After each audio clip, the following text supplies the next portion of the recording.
¿Creéis que la universidad está generando y compartiendo contenidos académicos acorde al contexto que vivimos en nuestros días? En los próximos minutos desgranaré este asunto planteando si la universidad, como institución, va por el camino correcto o, por el contrario, debe replantearse un cambio de rumbo. De hecho, centraré mi ponencia en los beneficios del uso de los formatos audiovisuales dentro de lo que es la enseñanza universitaria. Posiblemente los que ahora estáis asistiendo a esta charla esperáis un tono crítico hacia la universidad, especialmente a la universidad presencial. Pero el objetivo no es ese, es otro. Lo que pretendo es sondear el sentir del profesorado, es decir, hasta qué punto es receptivo el profesor de universidad a la implantación del vídeo como alternativo a la clase presencial y, sobre todo, testar cuánto de verdad o de tópico hay en los argumentos adoptados habitualmente por el profesor universitario a la hora de considerar otras herramientas didácticas distintas a la clase presencial, al aula física en definitiva. Todas las conclusiones y propuestas nacidas de este estudio parten de un axioma. ¿Cuál es ese axioma? El valor del tiempo, es decir, el recurso más crítico del siglo XXI, especialmente en este nuevo escenario de devoradora era digital en la que conceptos como puede ser rentabilidad, productividad o eficiencia se escuchan con tanta frecuencia. Nadie duda de que ahora estamos viviendo sumidos en una urgencia continua, de fugacidad, de transformación, y que es la cultura de la inmediatez la que ahora mismo preside la relación del ser humano con su entorno, lo que muchos llaman sociedad de la información. Pero la llamada sociedad de la información no es el producto de un desarrollo lineal, más bien es el resultado de un proceso en el que han intervenido tres hitos culturales: la escritura, ya milenaria, la imprenta y recientemente la comunicación electrónica. Porque ahora asistimos a un momento clave, un momento definido por la transición entre la sociedad industrial y la sociedad de la información. Y como toda transición se requieren necesidades, se requieren cambios para adaptar las dinámicas a nuevos escenarios. En esta ponencia vamos a poner el foco en el plano educativo y con especial énfasis en el ámbito universitario, porque la universidad es, seguramente, una de las principales damnificadas, ¿por qué no decirlo? ¿Por qué evitar la expresión? Por las exigencias de la sociedad de la información. Es decir, eclosión cibernética, transmisión del conocimiento a gran velocidad, auge de los entornos virtuales. Caminamos ahora hacia una sociedad interconectada que de alguna manera disuelve fronteras espaciales, que sortea barreras físicas y que exige nuevas destrezas por parte de todos. Yo no voy a entrar en derivadas epistemológicas, en discursos teóricos, ni tampoco en relatos especulativos. Realmente no aspiro a una Arcadia universitaria ni a un modelo ideal y utópico que de alguna manera se aleje de la realidad cotidiana que viven profesores y alumnos. Me centraré en analizar aquellos rasgos por los que considera la universidad como un estamento rezagado, o que al menos no está a la altura de la sociedad de la información. Partimos de la base de que la universidad ha perdido ya el monopolio del conocimiento y también el monopolio de la producción científica. ¿Por qué? Pues básicamente porque han ido aflorando lo que podrían llamarse escuelas paralelas o productoras alternativas del conocimiento. Y además en un contexto de medios masivos y de comunicación. Y ese es el motivo por el que algunos autores han invocado ya a una especie de revolución de la cultura docente para que la universidad encuentre su sitio y de alguna manera dé coherencia a su razón de ser. Lo que no podemos negar es que conceptos como progreso o innovación están cada vez más presentes en informes, en memorias o en estudios llevados a cabo por distintos organismos cuyo objetivo es revisar las políticas universitarias para tender de alguna manera hacia una universidad con una mayor vocación de modernidad, de calidad y de compromiso social. Como os estaba diciendo antes, en esta ponencia no haré especial hincapié en relatos teóricos macro. Yo creo que ya se ha escrito demasiado y hay suficiente literatura científica con un alto grado de abstracción. Hoy, el leitmotiv de esta charla serán los mecanismos de aprendizaje empleados en la universidad y en las aulas convencionales. No olvidemos que seguimos dependiendo del Plan Bolonia, que fue aprobado en el año 1999, y que desde la Conferencia de Praga del 2001 se viene reconociendo ya la necesidad de tender a una educación transnacional. Es verdad que se ha despertado un espíritu reformista y un cierto activismo, hipercrítico en ocasiones, que apunta a la necesidad urgente de renovar la universidad y sus mecanismos. Pero esta disidencia académica casi siempre pone el acento en asuntos globales. Rara vez se desciende al detalle de las aulas universitarias, a cómo racionalizar los esfuerzos de los docentes. Reflexión estratégica, globalidad, transversalidad, investigación multidisciplinar, respuesta tecnológica, interdisciplinaridad, trabajo en red, innovación. Todos estos conceptos están cargados de buenas intenciones.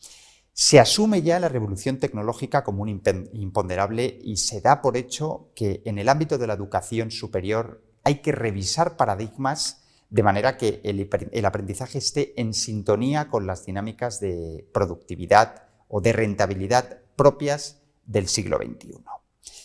La educación superior se encuentra ahora en una complicada coyuntura, porque se debate entre la fidelidad hacia el formato tradicional, el presencial, y la adaptación a las plataformas digitales. La brecha que actualmente se está abriendo entre universidades presenciales y universidades online es tal que desde iniciativas globales, como puede ser la Agenda 2030, se viene fomentando la creación de modelos estratégicos para darle coherencia a las actuaciones universitarias. Sobre todo recurriendo a la construcción de alianzas y la puesta en marcha de distintos planes. Uno de los acrónimos más escuchados en los últimos tiempos es el de las TIC, un recurso consustancial a la innovación, los conocemos todos, un recurso que representa uno de los motores de la globalización en lo que es la sociedad del conocimiento. Sin embargo, sería un error sacralizar en exceso las TIC, o sea, las tecnologías de la información y la comunicación. Las TIC deben ser un medio, pero nunca un fin. Y su uso debe ir dirigido tanto al aprovechamiento del tiempo como a la asimilación de contenidos académicos a través del recurso tecnológico. De alguna manera debemos tender a una progresiva socialización de la técnica y no al revés, a una tecnificación de la sociedad. Y en ese sentido hay que ser reflexivos a la hora de valorar las fortalezas y las debilidades de los dos sistemas estilados ahora, universidades presenciales y universidades online. Porque algunos de los informes emitidos en el último lustro muestran una tendencia progresiva a reconocer las bondades del sistema online frente a las universidades presenciales. Pensemos con actitud crítica. Actualmente, las clases impartidas en la universidad presencial incurren, de forma involuntaria, en un fenómeno de privación o de omisión del conocimiento a millones de personas. Es decir, la audiencia se está reduciendo a las decenas de estudiantes que acuden de forma síncrona al aula universitaria, al aula física. Y desde el punto de vista de la inversión educativa, supone un desperdicio que el disfrute de ese conocimiento se limite a unos pocos alumnos. ¿Cómo revertir esto? ¿Cómo hacer que en los entornos universitarios se piense en términos de rentabilidad académica? Es cierto que el profesor de universidad, al menos en la Universidad Española, está inmerso en un triple frente de funciones: la docente, la investigadora y la de gestión.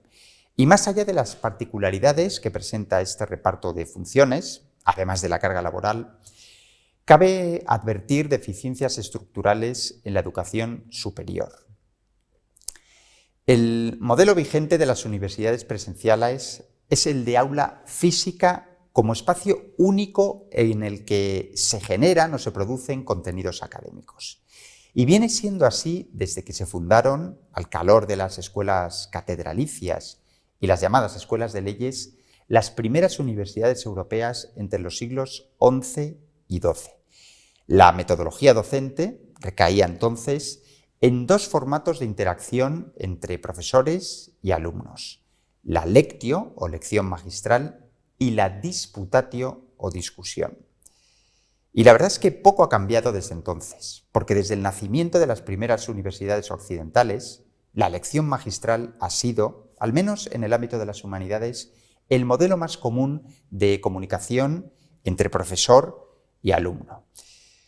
Una modalidad en la que el profesor, de alguna manera, transfiere contenidos académicos de forma asíncrona, con el apoyo, eso sí, de distintos recursos. Primero fue la pizarra, desde el siglo XVIII, más tarde el retroproyector, las diapositivas, y así hasta llegar a los actuales PowerPoints. Pero en todos ellos, eso sí, el recurso empleado para registrar la lección magistral ha sido el de la toma de apuntes por parte del alumno. Es una mecánica bien sencilla. El profesor diserta y el alumno registra. Y está claro que la toma de apuntes ha sido la fórmula más recurrente, la manera más lógica, mayoritaria y la más eficiente también de retener todo el caudal académico surgido del aula física. Ahora bien, el nuevo contexto socioeducativo y los constantes cambios a los que nos obliga la envolvente sociedad de la información demuestra que la toma de apuntes es un procedimiento mecanicista anacrónico, incluso desfasado, y en términos de rentabilidad académica es un hábito improductivo. Cuando un alumno de universidad presencial toma apuntes, de alguna manera está quedando reducido a un autómata, algo así como un escriba de emergencia que actúa contrarreloj. ¿En qué se convierte al tomar apuntes? Pues hoy sería un mero registrador de datos, perdonadme la expresión, y hace varios siglos incluso en un copista de monasterio.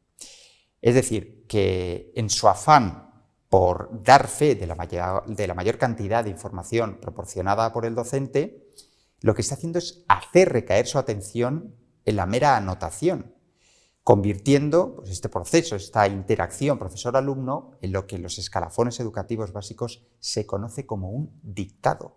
Y muchos pensaréis, y con razón, que mientras el alumno escribe, mientras el alumno anota, va procesando, va reteniendo contenidos.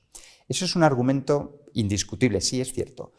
Y lo justifica aún más el hecho de que las alternativas propuestas al sistema de la toma de apuntes apenas han cuajado.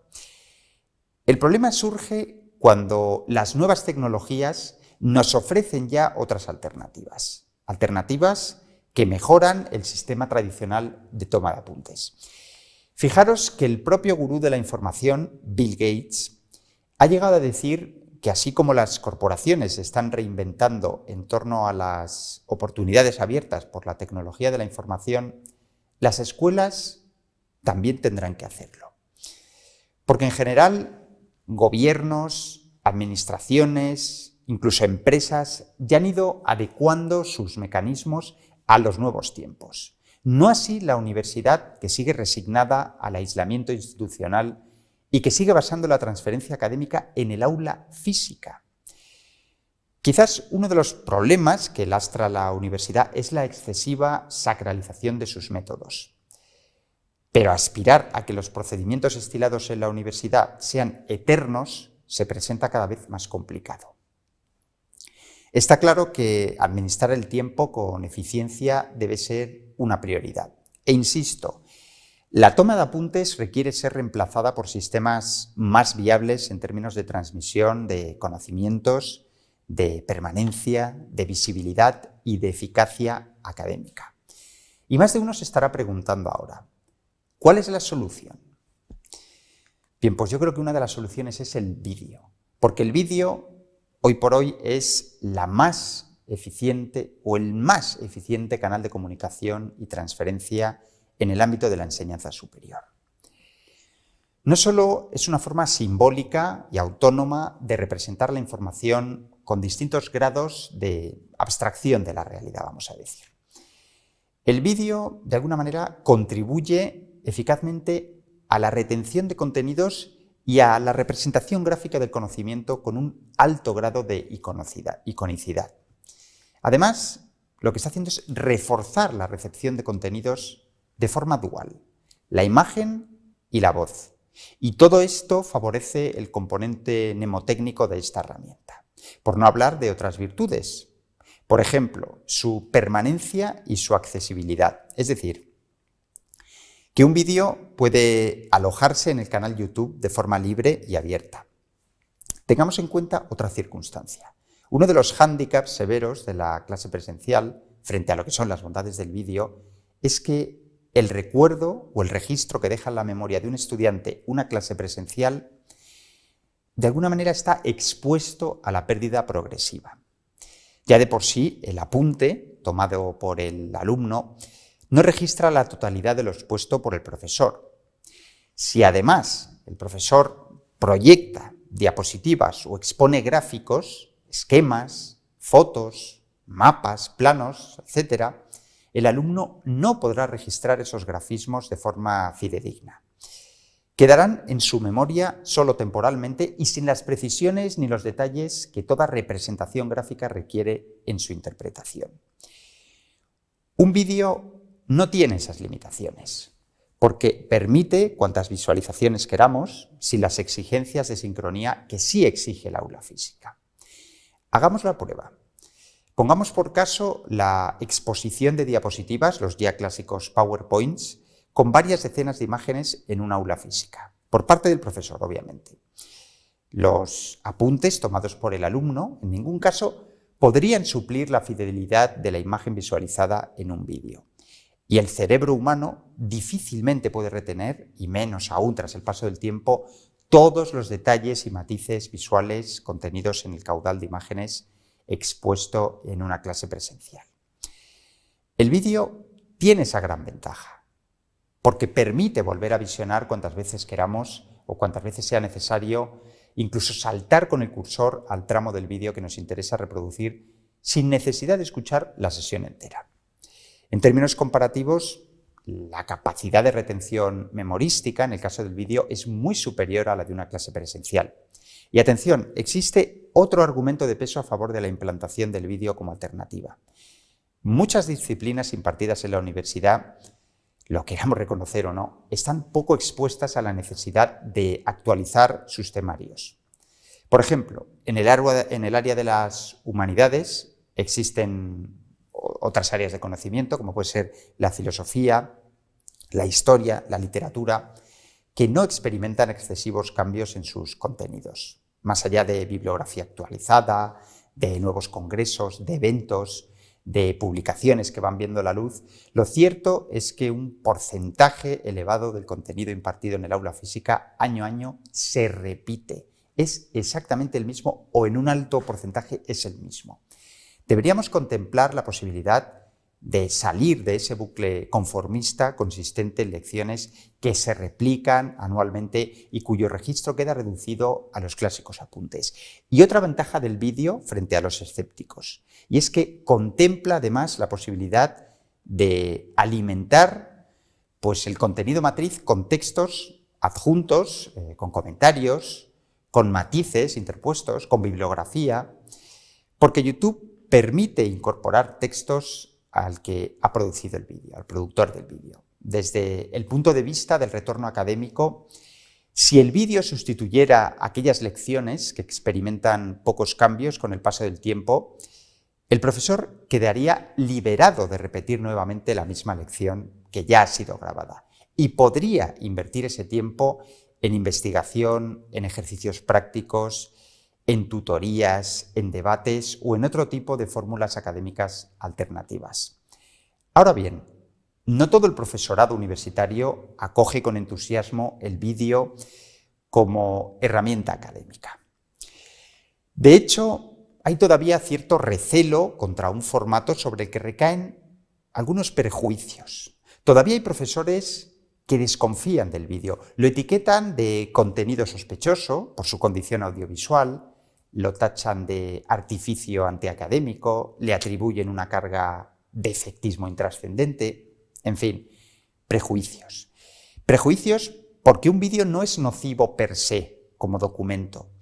Yo creo que dependerá de la calidad de su contenido, de la inspiración del docente a la hora de documentar, de grabar, de editar el vídeo en cuestión. En cuanto al contexto universitario global, el contexto que se avecina, podría decirse que ahora mismo nos encaminamos hacia un escenario abierto, dinámico e incluso rentable. Nos encontramos ahora en plena fase experimental que está anticipando una educación superior distinta.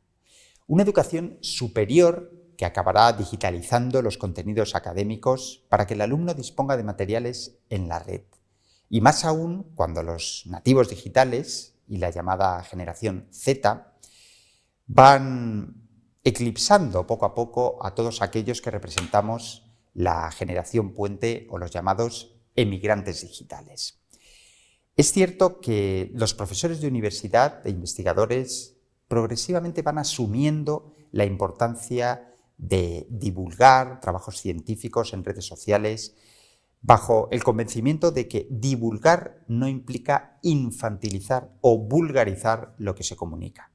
Poco a poco las plataformas digitales se están convirtiendo en dinamizadoras de la actividad científica universitaria porque aprovechan el efecto multiplicador de sus publicaciones y la viralización de las noticias compartidas. Sin embargo, sigue habiendo una especie de cortafuegos entre lo científico y lo divulgativo. Un cortafuegos que debería matizarse para aquellos contenidos de contrastada valía científica. Lo que reina es una especie de caos y hay una ausencia de filtros que supone todavía un riesgo para la correcta transferencia científica y académica. Lo que, al menos yo, veo como indiscutible es que el paradigma del aprendizaje ha cambiado y tenemos que asumir cambios. Nuestros padres vivieron décadas de aprendizaje lento y progreso ralentizado. Todo cambiaba lentamente y, sin embargo, las nuevas generaciones, los llamados nativos digitales, avanzan en un contexto de crecimiento y aprendizaje exponencial. Todo evoluciona y se renueva rápidamente. Nuevas tecnologías, nuevos sistemas de información, nuevos códigos de relaciones sociales y en medio del engranaje está el alumno. Cada vez más exigente, sí, con todos los nutrientes que ofrece la red, pero también sin el criterio necesario para, de alguna manera, cribar el gigantesco magma de información que tiene a su alcance. Una de las áreas que redobla el interés del vídeo como herramienta docente es la neuroeducación, sobre la que últimamente vienen acometiéndose interesantes avances. Bajo el aforismo de que no hay razón sin emoción, se incide en la necesidad de desarrollar estrategias educativas que conmuevan al discente para estimular el aprendizaje. Según el investigador Francisco Mora, el profesor y la emoción son los ejes fundamentales de toda enseñanza. Llega a decir, Francisco Mora, que la curiosidad enciende la emoción y con ella, con la emoción, se abren las ventanas de la atención, que es un foco necesario para la creación de conocimiento. La obra de Mora es un canto al aprendizaje a partir del estímulo y desde las profundidades de la esencia humanista. Para él, los profesores más brillantes tienen la habilidad y la voluntad de conectar la disciplina y los estudiantes. Mora sostiene que sin emoción no hay memorización sólida y que tampoco hay pensamientos ensamblados y pensamientos coherentes. Por eso tiene sentido hacerse la siguiente pregunta.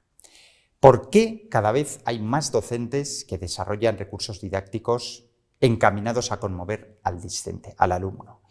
¿Por qué quieren despertar en él desde la experimentación, la curiosidad necesaria para optimizar el proceso de aprendizaje, maximizando su motivación y desarrollando el rol activo del alumno? Se tiende progresivamente a predisponer al alumno hacia el perfil de docente inquieto. El vídeo, la videolección, yo creo que encajaría con esta modalidad. Pero existe otra alternativa audiovisual que podría traer aire fresco dentro de lo que es la comunidad universitaria. Me estoy refiriendo a la videoentrevista, un género infraponderado y tradicionalmente vinculado al entorno periodístico o incluso el mundo de la comunicación. Una contribución notable de la entrevista es que el temario se enriquece con visiones ajenas de especialistas que refuerzan y amplían el conocimiento del profesor, rompiendo además con esa monotonía de un aula conducida siempre por el mismo docente. Además, desde el punto de vista mnemotécnico, favorece la retención de datos y la capacidad evocadora el hecho de que la información, pues, de alguna manera proceda, ¿no?, de varias voces o fuentes. Así se rompen las normas, se rompe el ritmo, lo que en el argot educativo se conoce como el llamado efecto von Gestorff. Pensemos una cosa, en la gran mayoría de los casos, la tesis doctoral defendida por un doctorando, el futuro profesor, difiere en contenido e incluso en especialidad de las asignaturas impartidas. Lo más común es que el contenido de una asignatura incluya áreas de conocimiento tan diversas y distantes como para que sea conveniente plantearse la aportación de visiones ajenas proporcionadas por otros colegas.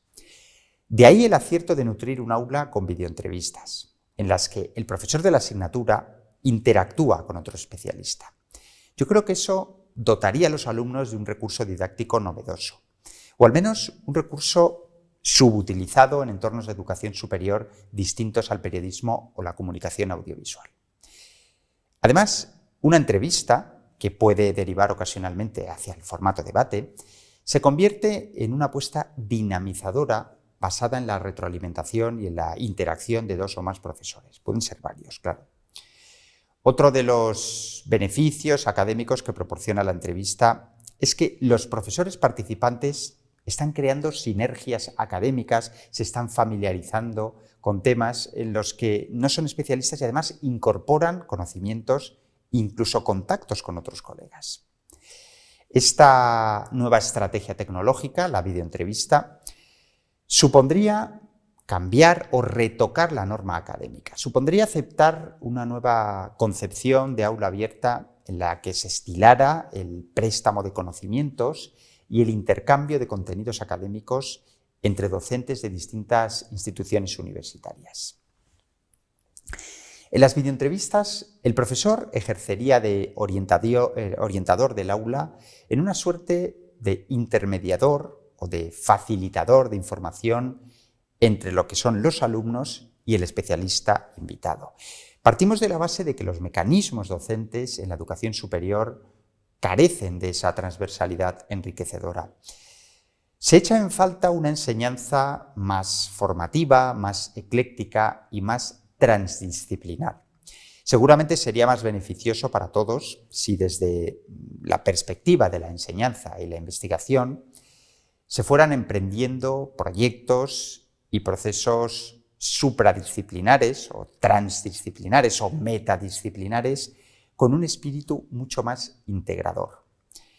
La videoentrevista, como modelo innovador, yo creo que encajaría con una propuesta tendente a la flexibilidad, al intercambio entre profesores y estudiantes, a la apertura al diálogo, a la profundización y también a la evaluación continua, que es otro de los retos del Plan Bolonia.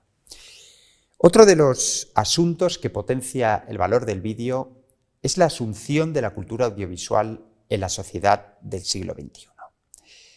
Porque las nuevas generaciones han nacido, han crecido en un entorno en el que la imagen es una parte esencial del mensaje. Eso implica reconocer la capacidad evocadora de una fotografía o de una imagen en movimiento. Lo saben los publicistas, lo saben los comunicadores y todos aquellos profesionales cuyos sectores dependen de la efectividad del discurso. Basta con dar un dato. El 80% de las presentaciones profesionales se hacen con medios visuales o audiovisuales. Gracias a la imagen, el ser humano puede desarrollar nuevos lenguajes, puede generar procesos mentales superiores en los que la presentación de la información se lleva a cabo por diferentes códigos, con la posibilidad de utilizar diferentes estructuras narrativas. Y aunque no todas las disciplinas impartidas en la universidad requieren de la imagen en la transferencia de contenidos académicos, yo creo que la mayoría de materias necesitan un aparato gráfico. Además, el grafismo tiene un efecto sobre el recuerdo de la audiencia muy superior al que ofrece un texto escrito. En definitiva, y por lo dicho hasta ahora, soy de la opinión de que el conocimiento debe ser compartido y difundido, y el vídeo es una herramienta de gran utilidad para este fin. La disidencia académica que destila esta charla tiene como objetivo agitar un debate tan urgente como necesario, y yo creo que es que no puede retrasarse más este proceso. Necesitamos adaptar la estructura académica a un nuevo contexto y en una nueva forma de paradigma educativo. ¿Cómo? Compartiendo contenidos, promoviendo la colaboración institucional, creando consorcios académicos, abriendo el aula, desplegando sinergias entre profesores, fomentando la afinidad entre departamentos universitarios. Yo creo que a día de hoy, y más allá de colaboraciones espontáneas, conferencias y congresos, lo cierto es que lo producido en las aulas es de consumo exclusivo para los alumnos que acuden de forma síncrona al aula física. Deberíamos tender hacia un modelo de universidad expandida. Deberíamos aspirar a que en un futuro cualquier alumno tuviera acceso a un amplio corpus de vídeos en red de contrastado rigor académico, obviamente. De esta manera, los vídeos serían producidos solo por especialistas en la materia, algo que repercutiría en la calidad de los contenidos. Y como reto a futuro, sería interesante también promover una categoría de Call for Videos que se sumara al ya clásico Call for Papers, a la hora de poner en marcha convocatorias de congresos, simposia y eventos de carácter científico o académico. De esta manera se ampliaría el elenco de formatos que perdurarían en el tiempo, generando así una vía de conocimiento alternativa. Además de alternativa rápida, ágil, incluso visualmente atractiva. Y no me gustaría despedirme de esta ponencia sin una última reivindicación. Que las agencias calificadoras reconozcan la valía de los formatos audiovisuales. Lo digo porque actualmente la virtualización de las aulas es un esfuerzo mínima o nulamente reconocido. Y eso que la Declaración de Bolonia de 1999 se marcó como objetivo desarrollar sistemas que acreditaran la calidad de los sistemas de enseñanza. Pero todas esas buenas intenciones iniciales del Plan Bolonia, lo cierto es que se han diluido porque hoy apenas se valora la producción de vídeos de calidad. ¿Cuál es la realidad? La realidad es que la calidad de la docencia sigue midiéndose al peso, es decir, a mayor número de horas, mayor calidad. Y no se dice nada acerca de los esfuerzos docentes en la producción de vídeos, sobre todo en las figuras de profesor titular y catedrático. De hecho, solo se contempla el mérito en las figuras de ayudante doctor y contratado doctor, y además de una manera residual. Lo que nadie puede negar es que el alumno demanda y agradece el acceso a vídeos académicos. Por eso cabe preguntarse, ¿por qué las agencias calificadoras ningunean un recurso didáctico tan solicitado por los alumnos? ¿Por qué los auditores de la ANECA miran para otro lado cuando se trata de valorar este mérito? Qué contradicción, ¿verdad? El primer eslabón del engranaje educativo, el alumno, desatendido por el último de los eslabones, la agencia calificadora. Y en medio, el profesor entusiasta, entregado a la causa de la innovación docente y sin más premio que el alumno agradecido.